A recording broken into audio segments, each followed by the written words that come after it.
আসসালামু আলাইকুম, welcome to another new blog. সবুজ ড্রিম লফট অ্যান্ড এগ্রো। ওই যে 2 দিন যাবত খামারে বেশ কিছু কাজ করতেছিলাম।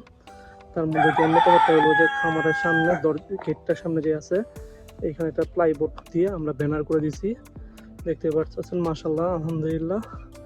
ইমাম তাকা ক্যাটল ফার্ম আউজুবি কালিমাতুল্লাহি তাম্মাতিমিন শারিমা খালাক। এটা বদনজরের দোয়া। আর পাশাপাশি দেখতে পাচ্ছেন আমাদের উপরে যেই চৌচলা ঘরটা করে দিচ্ছি গেটের উপরে, এখন কিন্তু এটা কিন্তু খুবই সুন্দর লাগতেছে মাশাল্লাহ। তারপরে যে খামারের ভিতরটায় যে গাছগুলো মাশাল্লাহ ভালোই বড় হইতেছে। আর এই পাশে কয়েকদিন আগে আমরা পেঁপে গাছগুলো ওইখান থেকে এনে লাগাই দিয়েছিলাম, পেঁপে গাছগুলো বড় হইতেছে। আর এই যে এই পাশটার থেকে দেখতেও মাশাল্লাহ এখন এই জায়গাটা খুবই সুন্দর লাগে। আর এই যে পেঁপে গাছগুলো দেখতেছেন, এই পেঁপে গাছগুলো কিন্তু আমাদের যে নতুন ছাগলগুলি আনছি ছাগলগুলি খেয়ে ফেলছে, এগুলো আমরা ঠিক করবো যাতে ওরা এগুলো না খাইতে পারে। এই যে দেখতে পারতেছেন ওরা ঘাস খাইতেছে।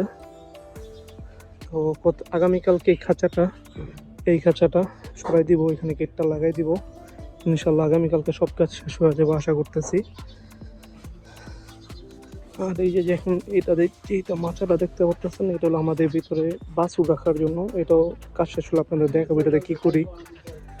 আর এই যে এই পাশে আরেকটা আমরা লাগাইছি মমতা ক্যাটল ফার্ম, আলহামদুলিল্লাহ।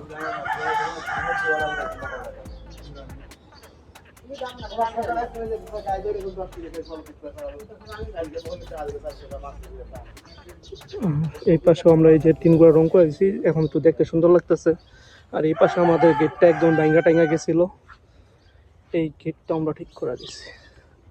তো আজকে মোটামুটি অনেক কাজই করছি। আগামীকালকার থেকে সব গুছানোর কাজ শেষ হবে। এখানে গেটটা লাগাবো, এই যে আবি জাবি যা আছে সব খামার থেকে বের করবো ইনশাল্লাহ। আর এই যে পাশাপাশি হলো এই যে আমরা এখানে যে মাচা করছি ছাগলের, এটা কাজ চারপাশে মানে বাউন্ডারির মতো বেড়া করে দিতে হবে যাতে ছাগলটা পুড়ে না যায়। সেটাও কালকে শেষ হবে ইনশাল্লাহ আশা করতেছি, এগুলি পরিষ্কার হবে। আগামীকালকে খুব সুন্দর গুছানো একটা ভিডিও পাবেন ইনশাল্লাহ, আশা করি ইনশাল্লাহ। এই যে ওদের এখানে একটা চোচলা ঘর করে দেবো, মানে উপরে চালের মতো করে দিব ত্রিপল দিয়া যাতে বৃষ্টির সময় না ভিজে। যাই হোক, আজকের ভিডিওটা এই পর্যন্তই। সবাই ভালো থাকেন। এই গেটটা কেমন হয়েছে এটাও জানাবেন, রং করাটাও কেমন হয়েছে এটাও জানাবেন। তো সবাই ভালো থাকেন, সুস্থ থাকেন। আসসালামু আলাইকুম।